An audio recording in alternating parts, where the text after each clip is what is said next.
Pour nos 4 passionnés, la finale est désormais à portée de main. Reste à convaincre un jury de professionnels dont la réputation n'est plus à faire. D'abord, je trouve que c'est le niveau du concours qui est intéressant. Ce sont tous des amateurs, ce sont tous des passionnés. À la clé pour le vainqueur de l'épreuve, une rencontre inoubliable au sommet de la Tour Eiffel avec le grand chef Alain Ducasse. Donc je serais le plus heureux si je pouvais monter à Paris. Les candidats ont 2 heures pour imaginer une recette à partir d'un produit imposé et délicat, du maquereau. Le maquereau, c'est quand même un poisson très spécial. Les candidats doivent encore dresser 3 assiettes, mais l'heure tourne et la panique s'installe.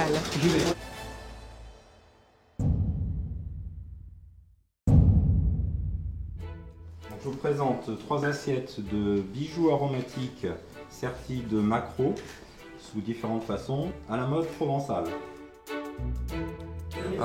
Il était très cher, hein, parce qu'au moment d'arriver devant le jury, Jean-Yves posait la sauce.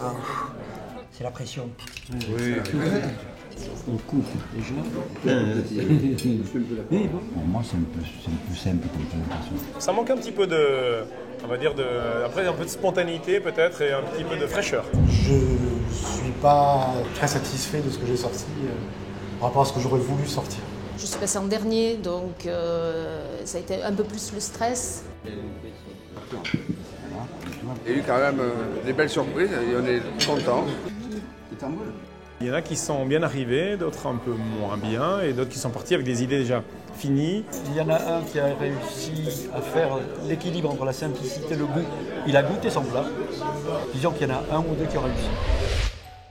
Alors, candidat numéro 1, Jean-Yves. Bravo.